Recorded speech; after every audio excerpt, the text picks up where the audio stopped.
அது என்ன குடும்பியா?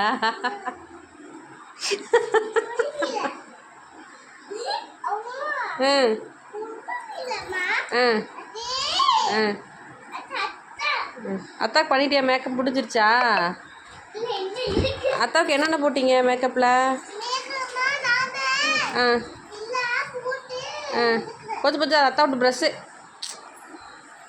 ம் ம் ம் ம்